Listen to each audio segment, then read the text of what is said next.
second inductee, and I don't mean this to be self-serving a little bit, but I want to prove I did the odd good move with the Toronto Maple Leafs. My best move was at the end, my short reign, and seeing the Kitchen family and mother and everybody, and I got to work with Bill as well for a couple of years. So just such wonderful, fond memories. So for those of you that talk about the court, I can court no trade. I'll throw one back at you. So it's it's the summer of 1989, and I understand now I'm 31 years old.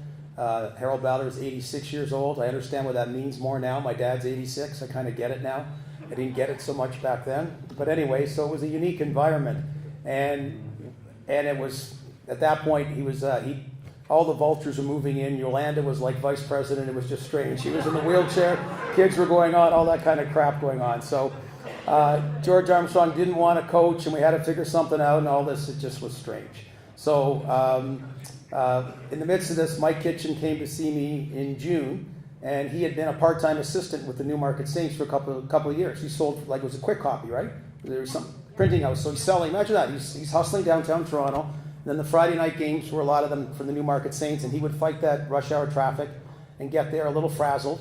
But our team really improved with him being added as a part-time assistant. So he came by in June and was just looking, was there a full-time role with the Newmarket Saints? And I had to say, there wasn't in the budget. I could give him a little bit more. And he was disappointed. He could have told me to pound salt, but he didn't. And he just, fine, went on his way. He was going to have to work 2 jobs the next year. So a few weeks later, finally, at least the one thing I got out of Mr. Ballard was the right to hire a second assistant coach to work with the Leafs. And at that point, we had George Armstrong, who was trying to get out of it, and a guy named Gary LaRiviere. So it was strange. So I kept getting calls from people, from agents. And, the month of July went by, and all kinds of people. And each time I hung up the phone, I go, these guys don't come close to Mike Kitchen. I just hadn't talked to Kitch, just went on and on and on. And it's like, why would I hire these guys when there's a Mike Kitchen out there? So as I turned into August, and again, no social media, so no cell phones, and you guys were up at your cottage. I tried to get you on a weekend. You just keep phoning and phoning. Remember the old home line thing? So finally on a Monday, I just got back from the cottage and I connected, and I just said, can I drive up to see you? So I drove up on a Monday night to Aurora, and they just found it kind of strange what went on and why. And anyway, I was able to come, and 6 weeks later, didn't have a job for the Newmarket, but 6 weeks later to start off as an assistant coach for the Toronto Maple Leafs.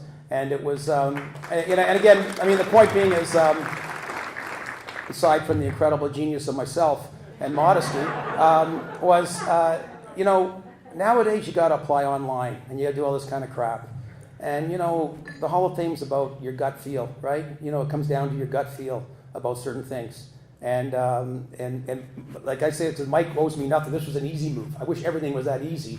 I wouldn't be doing this. I'd still be running the team. Should have hired Sheldon. That's what I should have done. I actually got him as far as it went. But anyway, and a week later I was gone to New York, of all things. So it worked out fabulous. So it's neat. It's neat seeing all you people here today. So I just wanted to share that my last move was my best. And he's going to be honored right now with the video.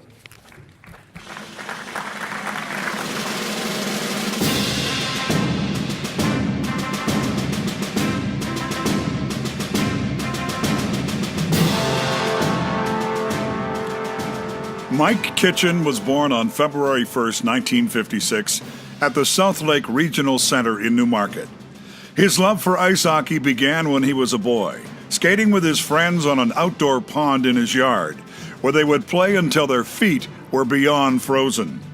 He played minor hockey in Schaumburg, and then, at the age of 15, Mike was invited to play with the Aurora Tigers as one of the team's 2 youngest players. Following that, he attended high school in Toronto while he played Junior A with the Toronto Marlboros and won the Memorial Cup in 1975, before beginning his 8-year National Hockey League career with the Colorado Rockies and the New Jersey Devils. As a player, Mike was hardworking, disciplined, fast, feisty, and fierce. We both played together for, believe it or not, the Colorado Rockies, and that's not the baseball team. That was the hockey team that Don Cherry coached after I was gone, and I played 1 year there with Mike, and we've maintained a friendship ever since then, because one of the most important things about me knowing Mike is that he's one of the few guys that I'm taller than. That's a joke. In 1979, Mike and Jill were married. After retiring as a player in 1985, he settled in Aurora with his wife Jill and their 2 daughters, Amy and Megan. At that time, Mike took the position of the assistant coach with the Newmarket Saints of the American Hockey League before returning to the NHL as coach or assistant coach with various teams, including the Toronto Maple Leafs, St. Louis Blues, Florida Panthers, and Chicago Blackhawks. He was an assistant coach with the Blackhawks when they won the Stanley Cup in both 2013 and 2015, which was personally, undoubtedly, one of the most rewarding highlights of his career. I met Mike through Timberlane, the Timberlane Athletic Club, and his wife Jill. I guess I associate Mike with our Character Community Initiative. I really see where Mike is someone who is just not coaching, telling a player to turn left, turn right, but he's also developing their character. One of the biggest reasons for his success is Jill.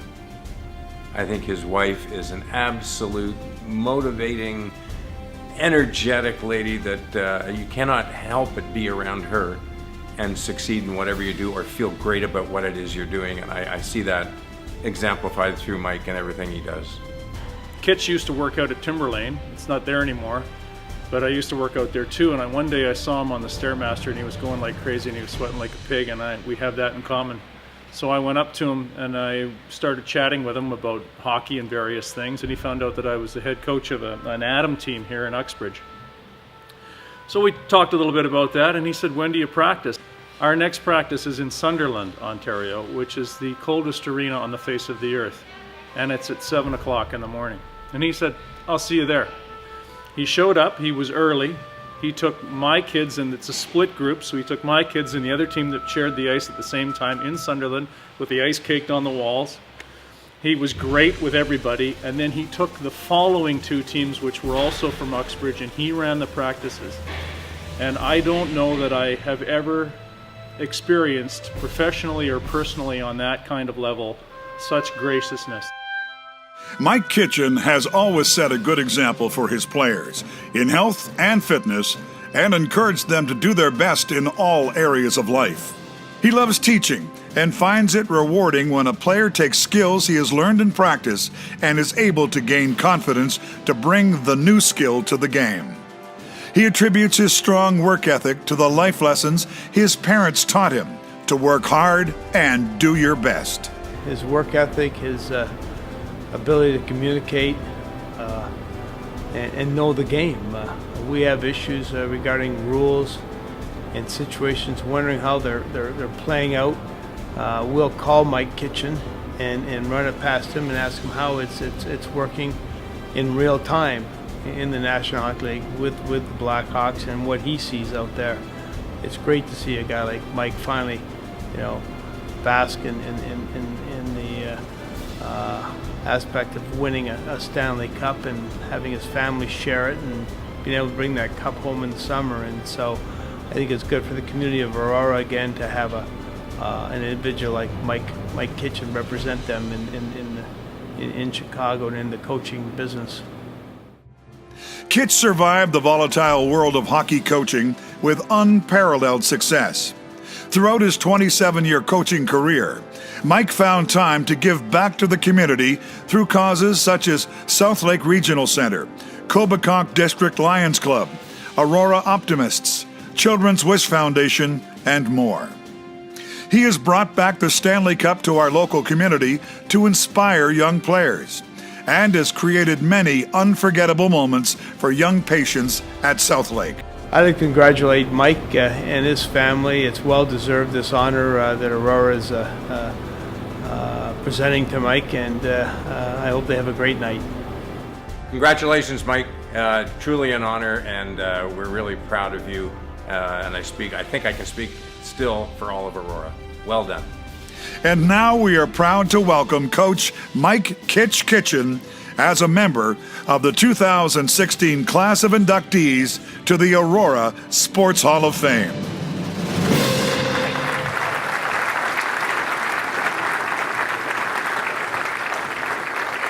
So I'd like to call up our presenting sponsor, Michael Roy from St. Andrews College to the stage. And also, on behalf of Mike, she got more time in the video, Jill Kitchen, speaking on behalf of Mike.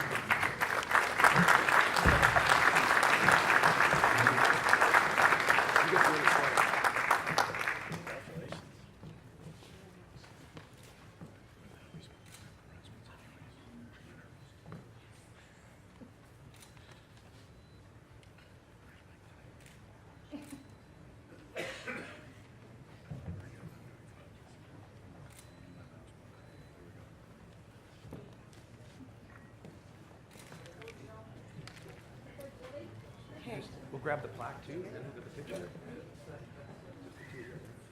Hold the plaque. There we go.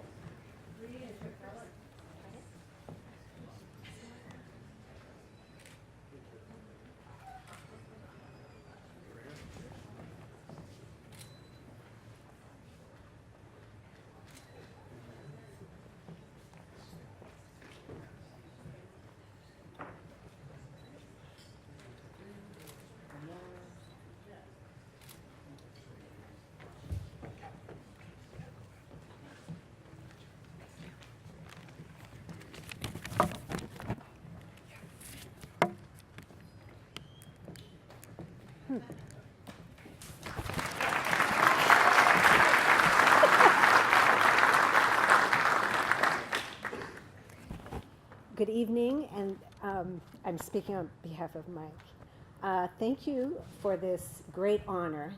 Thank you to the induction committee, the Sports Hall of Fame Board of Governors, and to all of the Hall of Fame volunteers.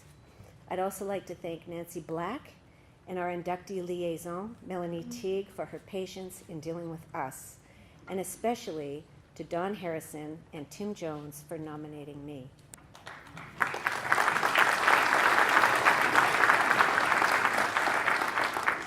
I would like to congratulate my fellow nominees, Sheldon Galbraith, who actually used to coach Mike's sister, Kathy, at the cricket club. So she's here tonight. And Karen Stemmel and Mike Murphy in all of their outstanding successes. A huge thanks to my parents, Bill and Jean, without whose love and encouragement I would not be here today.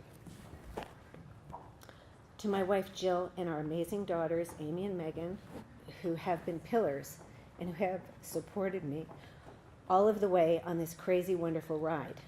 Our family motto has been, we may not have it all together, but together we have it all.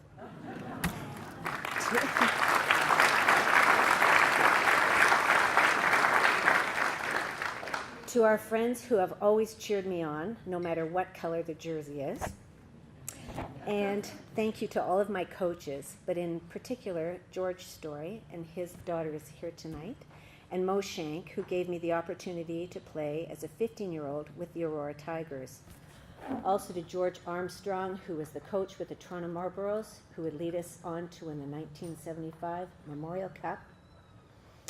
And to Gord Stellick for giving me the opportunity with the Toronto Maple Leafs. I'd also like to thank the coaches I have worked with along the way. George Armstrong, Tom Watt, Pat Burns, Mike Murphy, Jacques Martin, and Joe Quenville. I learned many great skills from all of them. I was blessed with a gratifying playing career in junior and in the NHL. I am currently in my 28th year in the NHL as a coach. From the first time I had skates on to today, I have always loved the game of hockey. As a kid, I couldn't wait to get out of the school to hit the arena or the pond. Most Friday afternoons, a bunch of us would skip school to get on the ice and play. And our arena manager, Larry Keffer, would always let us on the ice early. It was only after we won the Memorial Cup with the Toronto Marlies that some of our coaches mentioned that maybe a few of us might make it to the NHL. My dream was to play just one game. My coaches and parents taught me the importance of being a good teammate and the benefit of hard work and doing something well. They made me believe that anything was possible. Hockey has given me far more than just this great career. It gave me a sense of purpose when I was a kid, and I learned the importance of commitment, community service, and hard work. I have also had the privilege of making lifelong friends all over the world. After my playing career ended in '84, Jill and I looked for a special place to call home, a place that could provide us with a future that included excellent schools, easy access to nature, cultural, sporting, and recreation facilities that would offer a broad spectrum of activities. Last but not least, we were looking for a town that offers a genuine and strong sense of community. In Aurora, we found all of the above. We settled into our home on Orchard Heights for 32 years, and we enjoyed every season there. My mother, Jean, lives here and is very active and involved in the very vibrant and social Aurora Seniors Club. And after having said all of this, it's really the people in this town that have made it so special for us. Many thanks again for this distinguished and celebrated honor and for providing my family and I with such an excellent place to live and grow in. Thank you for this absolutely fantastic evening. It's been unbelievable.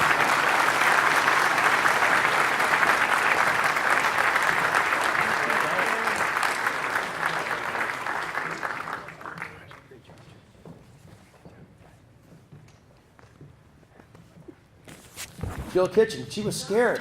She said, "She did great. She did great."